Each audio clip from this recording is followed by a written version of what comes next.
You can say, you know what? It's a great question. I actually don't know. Let me look that up and get back to you tomorrow. That single sentence transforms the moment. You're not the all-knowing expert. You're a curious co-investigator. And you give your students permission to not know too. If they ask a question and we say, we don't have time for that, that's off topic, you're actually losing this very beautiful moment because they're engaged. They're asking you a question because they're engaged. And if we shut them down, yes, we're gonna get through our content, but we've lost them. All right, it's me, Vanessa, and we are here for a solo app of math therapy, just me and you, talking about what I hear the most from parents and teachers, which is what can we do in moments of anxiety? Like when math anxiety shows up for us and our students in our classroom or in our home, how can we flip those moments? And today I'm gonna share 5 strategies to turn those moments from anxiety to empowerment. Tell me if this sounds familiar. You know, you're like mid-lesson or mid helping your kid with their homework. Everything's fine. You're in the zone. You have your plan, like you know what you're doing. And suddenly the kid in front of you solves a problem in like a totally different way than you expected. And you have no idea what they did. Or like they ask you something you don't actually know the answer to. Or like your entire lesson plan goes completely off the rails. And like, boom, your stomach drops, your brain starts spinning, and suddenly you're in full anxiety mode. And you're like, I'm feeling anxious. Does this kid know that I'm feeling anxious? Are they feeling anxious? Like the whole thing goes off the rails. And I just want you guys to know I've been there. And these moments happen to every single teacher. They don't mean you're bad at your job. Like they don't mean you've lost control. They mean you're a human and that the people you're teaching are also human. And your brain and body are actually doing exactly what they're wired to do. They're trying to keep you safe. And your students' brains and bodies are doing exactly what they're wired to do, which is trying to keep them safe. The thing is, math anxiety spikes up when uncertainty is present or when we suddenly feel like we've lost control. That's the truth for both us and our students. But here's the thing, guys. Control is an illusion. Certainty is a mirage. We don't have time to get into that right now, but like the truth is we can't control most things, and uncertainty is simply a fact of life. So like instead of constantly trying to trick ourselves into thinking that we have control and that we are certain, the best thing we can do is accept reality and lean into these moments. And honestly, guys, this has been my number one life hack, not just in math class, but in the rest of my life. It's the thing that has made the biggest difference to the way I approach life, the way I go after my dreams, the way I deal with disappointment, and quite frankly, to my mental health as a whole. The moments where things don't go exactly as planned are actually golden opportunities. You can flip them from anxiety to empowerment for yourself and for the people around you, including your students.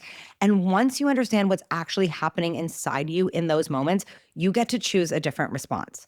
So in this episode, I'm going to walk you through 5 super common classroom moments that can trigger anxiety or math trauma, explain what's actually happening in your brain and body, and share a practical math therapy flip you can use to turn that anxious moment into an empowering one.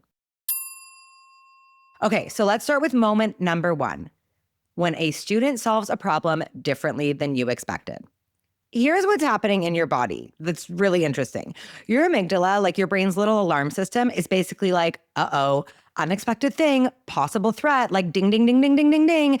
And if you grew up in a math world where there was only one right way to solve problems, this can unconsciously trigger old math trauma, like fears of losing control, of being wrong, of not being like the expert, because we've been told forever that the teacher or the parent is supposed to be the expert in the room. When parents ask me, like when parents are like, oh my God, I hate this new way of teaching math. I don't know what my kids are doing in school. I can't help them with their math homework. That is the main feeling that comes up when I dig deeper. They feel guilty. They feel ashamed that they can't help because they're supposed to be the expert. And I always tell these parents, like, you're not actually expected to be a math teacher. I get that you want to help your kid with everything, but that's what teachers are for. But the underlying feeling is that feeling of, I'm supposed to be the expert. And you can let go of that right here, right now. Physically, what's happening is your heart might speed up, your vision might narrow, your brain instantly wants to bring the class back to your way or bring the student in front of you back to your way. Like we're like, oh my God, control, certainty, like bring it back. I need it to feel safe. But remember what I said earlier. The best thing we can do is lean into the fact that we can't control someone's reaction, right? Like we can control the way we teach a lesson or the way we go about a math concept, but the person in front of us is really guiding the lesson. It's about them. It's not about us. I remember I was teaching this grade 7 kid. It was about ratios. And he would get some of them right. And he was doing it in like what I would call a weird way. I was like, I don't understand how you're getting these answers.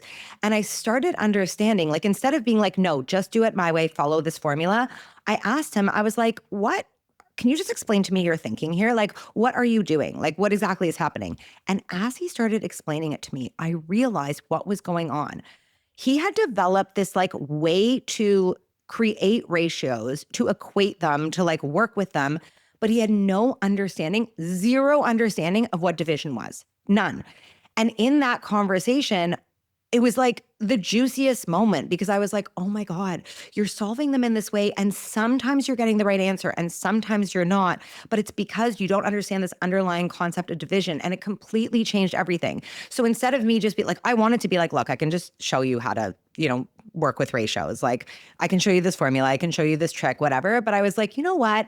Instead, I'm going to lean into the discomfort I'm feeling that I have no clue what he's doing and ask him about it. And it ended up being the best lesson because we dealt with the underlying reason that he was using this methodology he had made up. And it led to him really understanding. You know, earlier in my career as a teacher, I used to just be like, no, do it my way. Like, I have a better way. Don't worry about it. That was always my go-to. Like, I was like, I have the best way.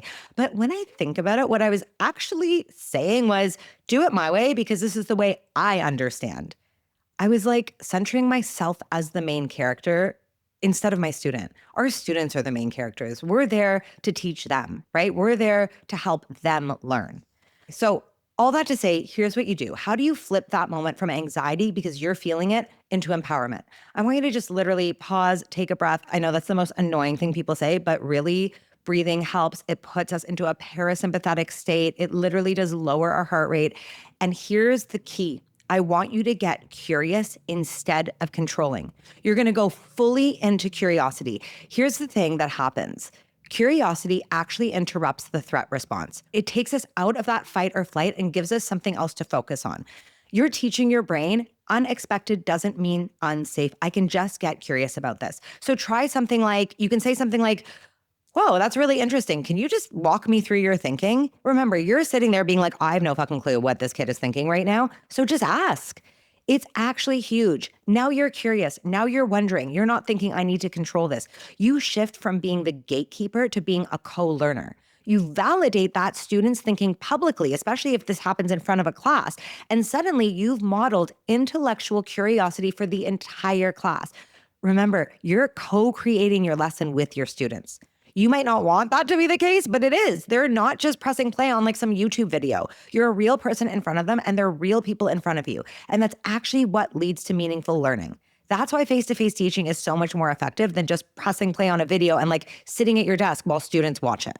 I want you guys to think about your default reaction when this happens. You know, when a student responds to something or answers a question or gives a solution in a way that you did not anticipate. Think about what your default is and see next time if you can shift into curiosity and let go of control.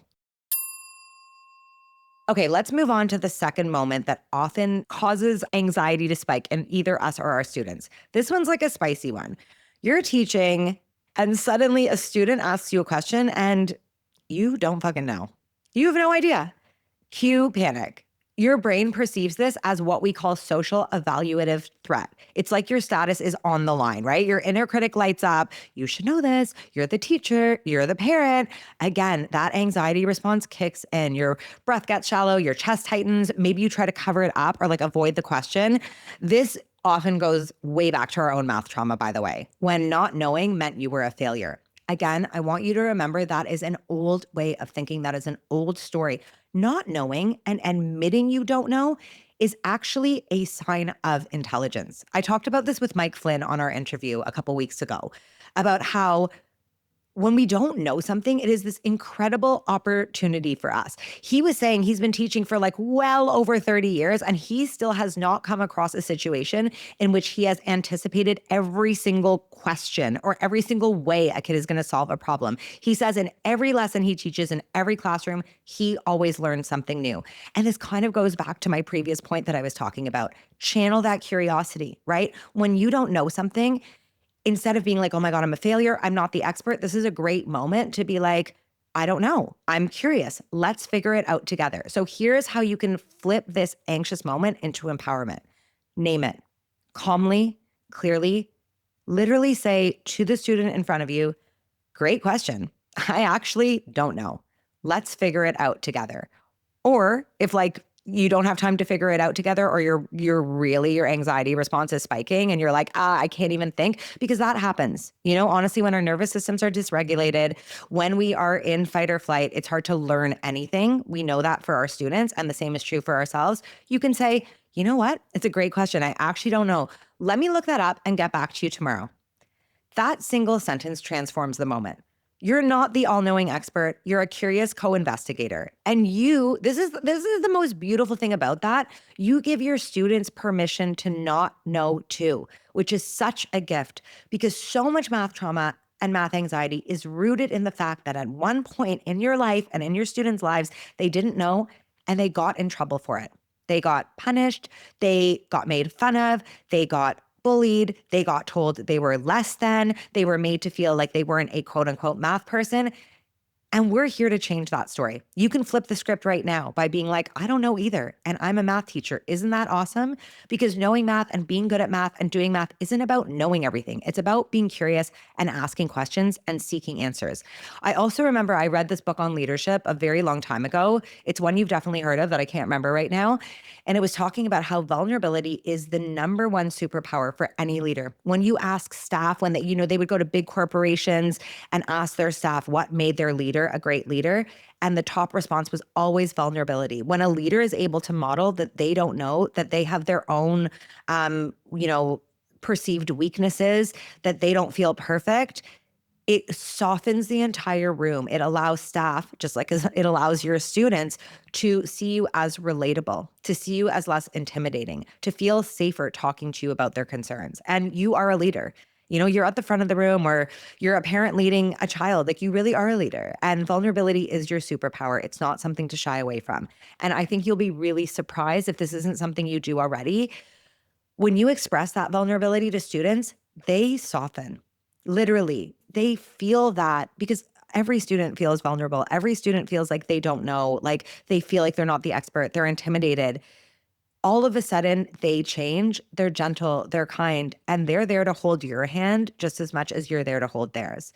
So I want you to ask yourself, what story did you inherit about not knowing in math? What is it? Did something happen? Were you given a certain message? Ask yourself if that story is really true, and let's rewrite that starting now with this flip. All right, third moment. Oh my God. Especially if you're a parent that goes into being like, all right, tonight I'm helping my kids with fractions. I remember all my formulas. I know what I'm going to do. Like, flip and multiply. What was it? What did Mike Flynn say on his episode? Yours is not to reason not why, just invert and multiply when you're dividing fractions. You're ready. And all of a sudden things go off the rails. Especially if you're a teacher, you're moving through your like carefully, beautifully crafted lesson plan, and suddenly time's running out. A student takes you on a tangent, tech fails, like whatever it is, everything's off the rails. Internally, what's happening is this is triggering a loss of perceived control. Like, your stress hormones are rising, your heart's pounding, you're back in that anxiety response. And layered on top of this is the worst part about this. Layered on top of it is the external pressure, like that familiar saying we've heard a million times: we have to get through the curriculum. Testing is coming. I'm behind. Like, everyone's behind. Like, I feel like the word "I'm behind" is like the saying of our time. Like, we're behind on everything, and we're certainly behind on the curriculum and the content we're supposed to teach.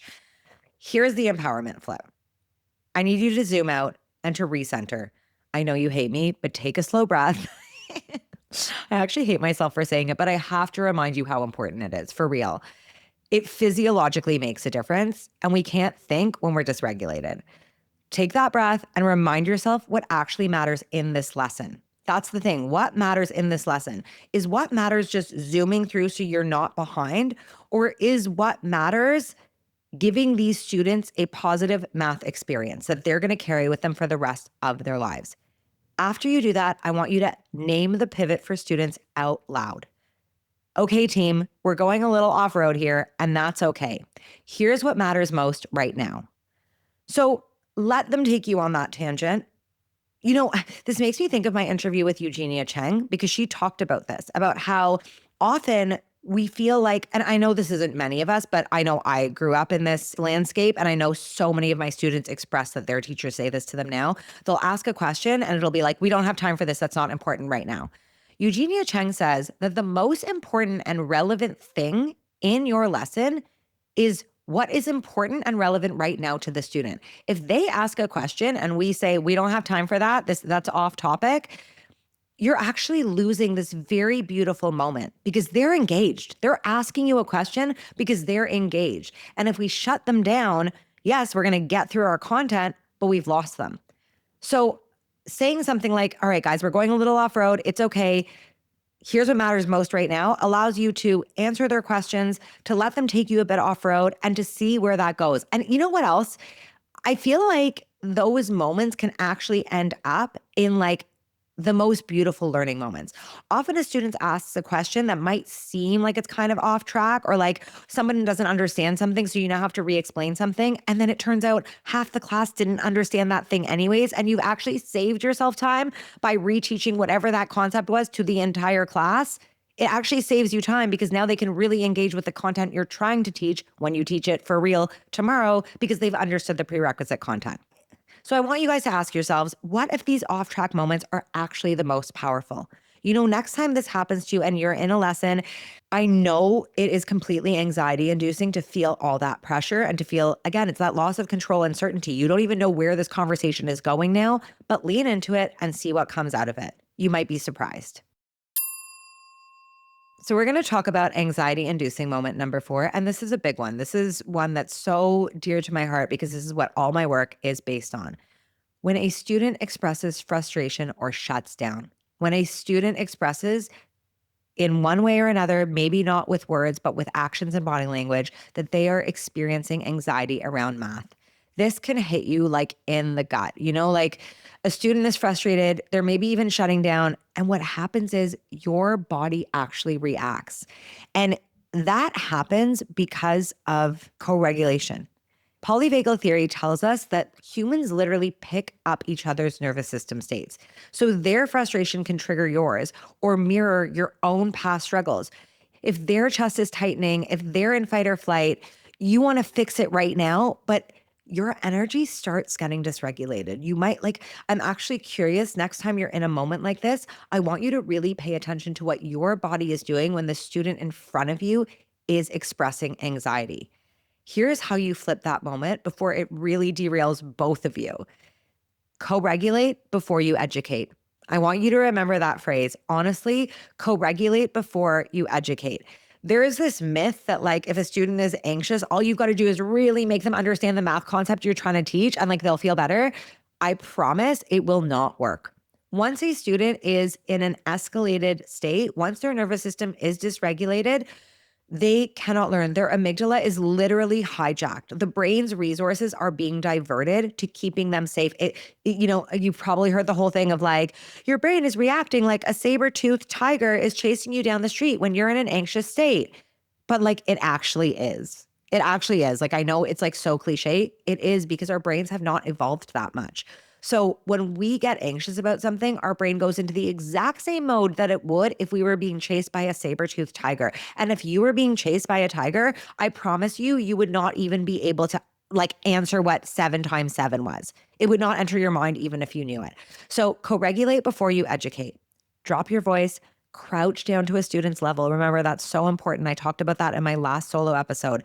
Crouch down so you're meeting them eye to eye, pull up a chair next to them and say something like, I can see this is frustrating and I totally get it. I've been there. Number 1, relate to them, show them that they're not alone, show them that you, yes, you, the expert in the room, also has felt this way. And then you're going to hate me, but you're going to say, let's take a breath together. And you're going to fucking breathe. And you're not going to just be like, I want you to take a breath in for 4 seconds, hold it for 4 seconds, and breathe out for 4 seconds. And do that 3 times. It's called box breathing. It is one of the best things we can do to take our nervous system down. This anchors the emotional tone in the room instead of absorbing their panic. You're now together. They've got someone that understands them. Their body is literally de-escalating from the panic state it was in. And now you can move on. What's happening here is you're helping both of you shift from a sympathetic, activated state into a calm, connected one by signaling safety. And here's the thing. Regulation has to come before cognition, because if a student is doing the mental equivalent of hyperventilating into a paper bag, they can't absorb any of the amazing content you're teaching them. They just can't do it. So I know sometimes it's like, oh my God, we don't have time to deal with this, but you're saving yourself time. You are, because the time you spend teaching content to a student who can't absorb it, you're just going to have to reteach it anyways. I want you guys to think of your own go-to co-regulation moves right now. Okay. So, or not right now, because like we have one more thing left, but after the podcast is over, I really want you to think of like, what are the things that I'm going to do to help a student co-regulate in a moment? If a student in front of me is anxious, what can I do? Think of your classroom, think of your house. Like, is there a cozy place you can go that's in your home that feels safe?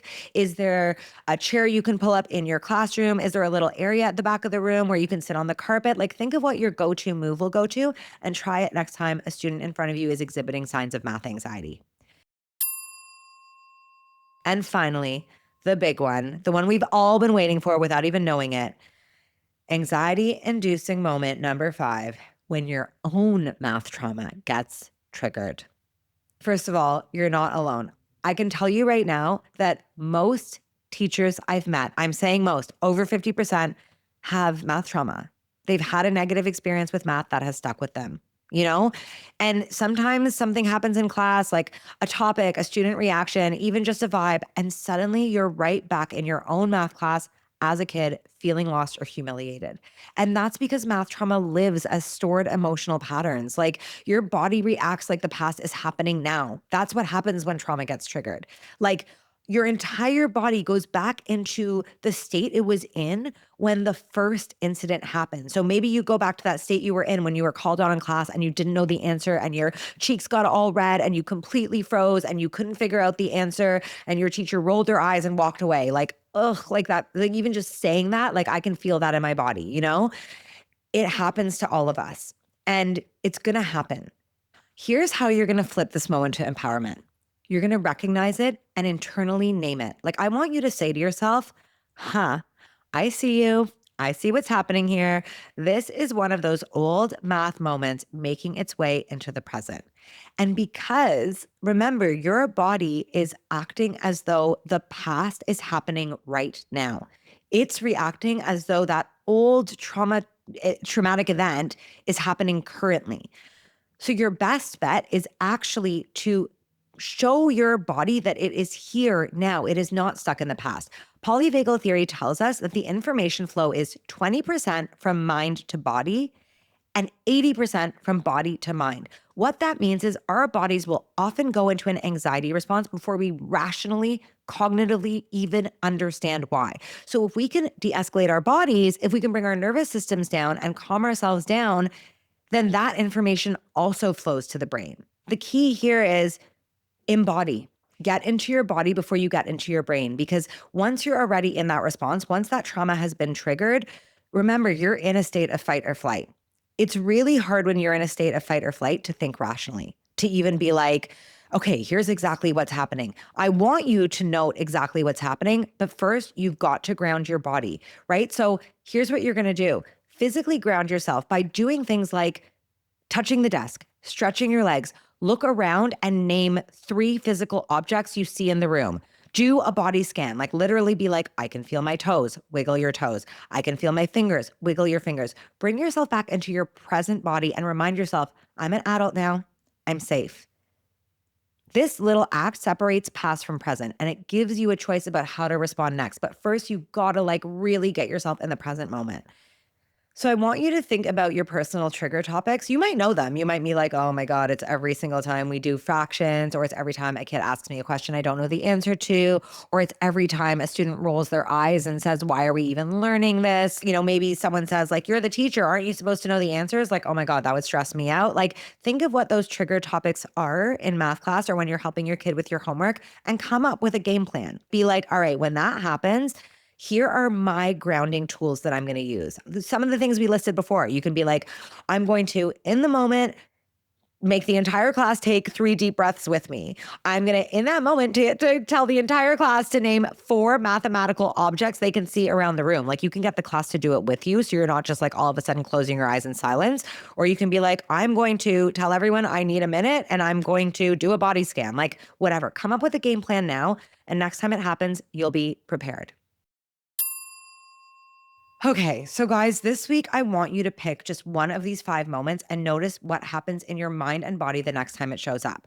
So, when a student solves a problem differently than you expected, when you don't know the answer to something yourself, when the pacing or lesson plan goes completely off track, when a student expresses frustration or shuts down or exhibits signs of math anxiety, and when your own math trauma gets triggered.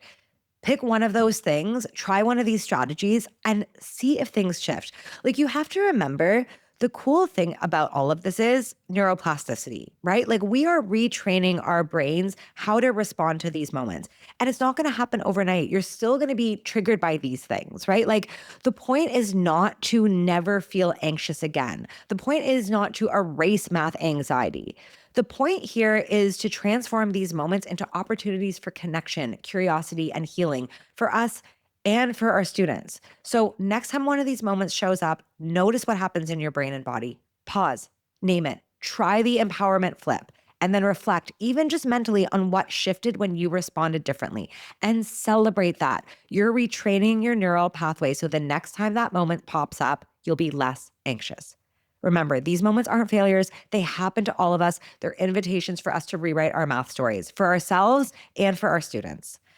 Guys, love you. This was so much fun. I hope this was useful. I want to hear from you. If you found this helpful, share this episode. Share it with a colleague who's had one of these moments this week. Send it in your WhatsApp, like math department group chat, because I know someone in there has had one of these moments, or send it to one of your students' parents or like your parent bestie. They need to hear it. And I need to hear from you. So text the podcast with your thoughts. The link's in the show notes. DM me on Instagram at The Math Guru. Email me at vanessa@themathguru.ca. And I'll see you next week with another episode to help you heal math trauma, build confidence, change math culture, talk about juicy, spicy stuff, break some math myths. Like, I don't know, all the things that we love doing here at Math Therapy. This is weird now. I don't have a way to end this, and I can't say bye because I can't say bye to myself. I'm just looking at David. He's waving. Bye, guys. Love you. You're the best. Go get him. That was weird.